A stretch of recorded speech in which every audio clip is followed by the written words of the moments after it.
भगवान श्री योगीराम सूरत कुमार की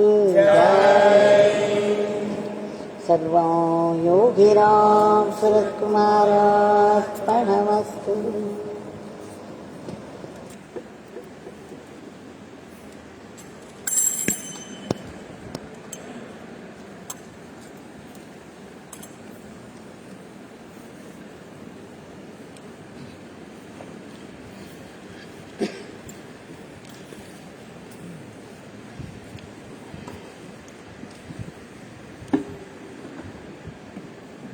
Bhagwan,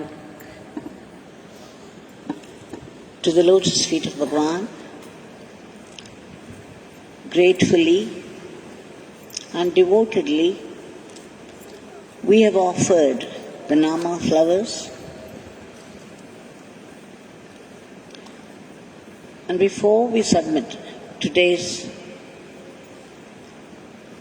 prayers, since we missed this morning Tamil satsang, I would say I would narrate a very short one, a Leela of Bhagwan in Tamil, immediately followed by the same in English.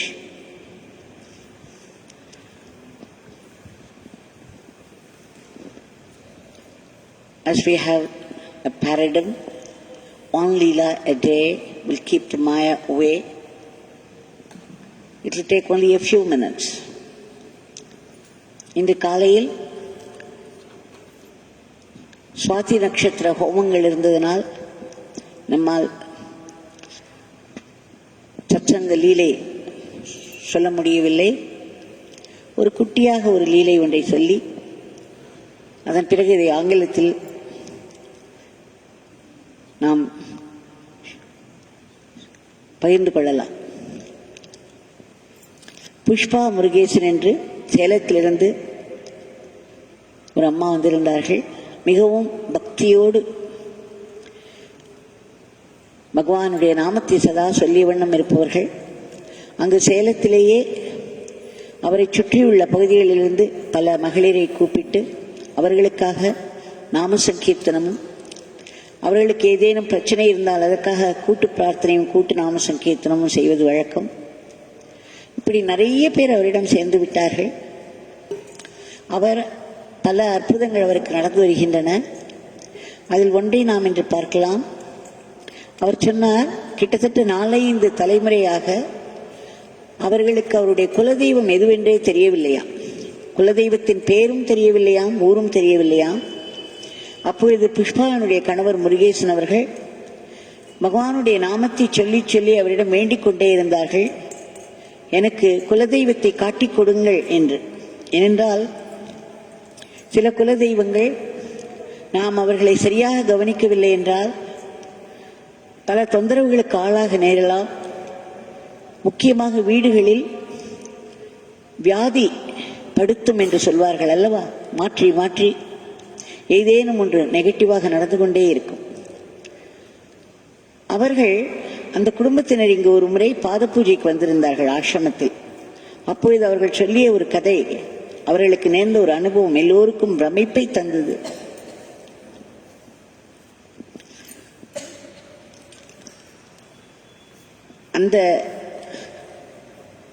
அந்த குடும்பத்தினுடைய கதைக்கு நாம் வருவதற்கு முன்பு முருகேசன் அவர்கள் சொன்னார்கள், அவர் சுவாமியிடம் வேண்டிக் கொண்டே இருந்தது வீண் போகவில்லை. ஒரு நாள் அவருக்கு கனவில் அந்த குலதெய்வமே வந்து அதனுடைய பெயரை சொல்லி இருக்கும் இடம் ஆகிய எல்லா விவரங்களையும் சொன்னதாம்.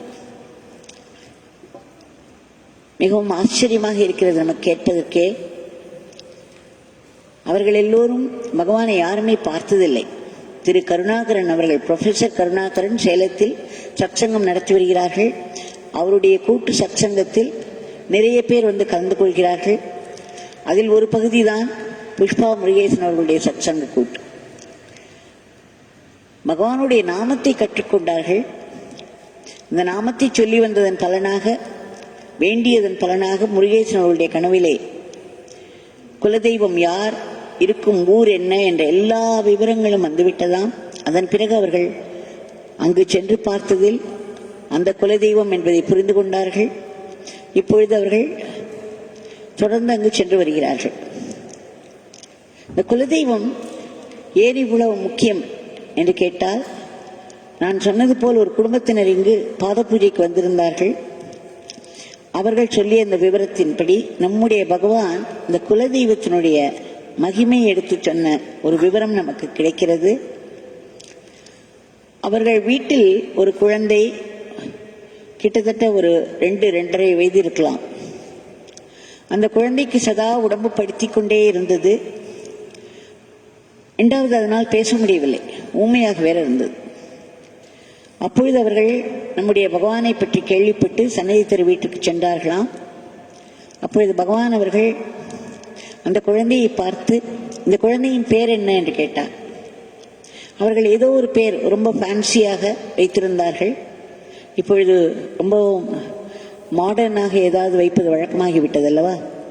அந்த மாதிரி ஏதோ ஒரு பெயரை சொன்னவுடன் பகவான் சொன்னார், உங்களுக்கு ஏதாவது ஒரு வழக்கம் இருக்கிறதா உங்கள் வீட்டில் என்று கேட்டாராம். அந்த குழந்தை அவர்களுக்கு தலைச்சன் குழந்தை, அதாவது முதல் குழந்தை. அவர்கள் வீட்டில் ஒரு வழக்கம் உண்டாம், அந்த அடுத்தடுத்து வரக்கூடிய அந்த தம்பதிகள் சந்தானங்களுக்கு முதல் குழந்தை பிறந்தால் அழகு என்ற இந்த குலதெய்வத்தின் பெயரை சேர்த்துதான் சொல்ல வேண்டுமா. அதன்படி முதல் குழந்தை ஆண் குழந்தையாக இருந்தால் அழகப்பன் என்றோ, பெண் குழந்தையாக இருந்தால் அழகு ராணி, அழகம்மை என்றோ பேர் வைப்பார்களாம்.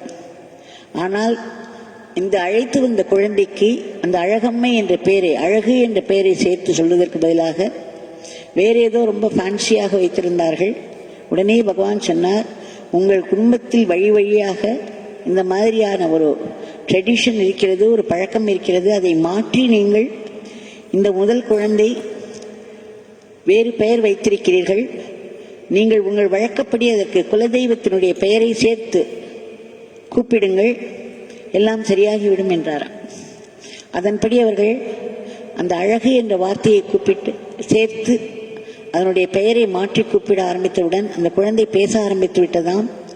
அடிக்கடி உடம்பு படுத்திக் கொண்டே இருந்த அந்த குழந்தை ஆரோக்கியமாக ஆகிவிட்டது என்று இங்கு பாத பூஜைக்கு வந்திருந்த போது வியப்போடு அவர்கள் சொன்னார்கள். நம்முடைய பகவான் அவர்களுடைய குலவழக்கம் தெரிந்து, குலதெய்வம் தெரிந்து, அந்த பெயரோடு சேர்த்து அதை செய்ய வேண்டும், அதை கூப்பிட வேண்டும் என்று சொன்னும் அளவுக்கு குலதெய்வத்திற்கு ஒரு முக்கியத்துவம் இருக்கிறது. அதை முறைப்படி வழிபடாதவர்களுக்கு அதனால் துன்பங்கள் வரலாம். அப்படி தெரியாதவர்கள் குருநாதரை பூரணமாக நம்பி அவரிலேயே எல்லாம் அடக்கம் என்ற எண்ணத்தோடு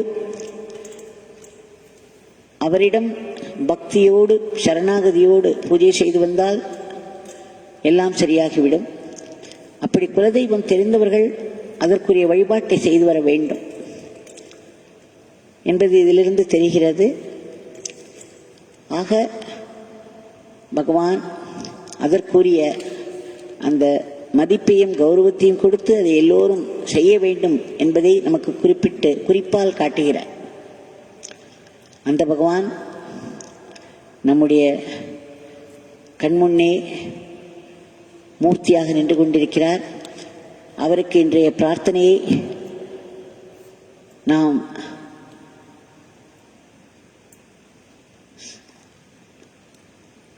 அவருடைய பாதங்களில் சமர்ப்பிக்க வேண்டுமானால் பகவானிடம் ஆத்மாத்மாய் வேண்டிக் கொள்வோம். இந்த உலகத்தை இந்த கொடிய நோயின் பிடியிலிருந்து விடுவித்து மக்கள் மனத்தில் உள்ள பயத்தை அகற்றி பரவிக்கொண்டிருக்கும் வியாதியை தடுத்து நிறுத்தி அதற்குரிய மருந்துகளில் பகவான் புகுந்து அந்த கிருமியை வதம் செய்து மீண்டும் உலகத்திற்கு சகஜ நிலை கொண்டு வர வேண்டும். அதில் இறங்கி இன்றைக்கு கூட நாங்கள் பார்த்தோம், ஆஸ்பத்திரியில் டாக்டர்களும் அங்கு இருக்கும் நர்சஸும் மற்றவர்களும் ஓயாது எல்லோருக்கும் அந்த தடுப்பூசி போட்டுக்கொண்டே இருக்கிறார்கள். இப்படி பல தியாக வீரர்கள் தங்கள் உயிரை பணயம் வைத்து எத்தனையோ மாதங்களாக, இப்பொழுதுதான் தடுப்பூசி வந்திருக்கிறது, அவர்கள் மற்றவர்களுக்காக உழைத்து கொண்டே இருக்கிறார்கள். அவர்களுக்கெல்லாம் பெரிய பாதுகாப்பும் நல்வாழ்வும் தர வேண்டும் என்று பிரார்த்தித்து, எப்பொழுதும் பகவானுடைய நாமத்தை நாம் சொல்லிக்கொண்டே இருக்க வேண்டும், அவருடைய கைகளில் ஒரு நல்ல கருவியாக திகழ வேண்டும் என்றோ வேண்டிக் கொள்வோம்.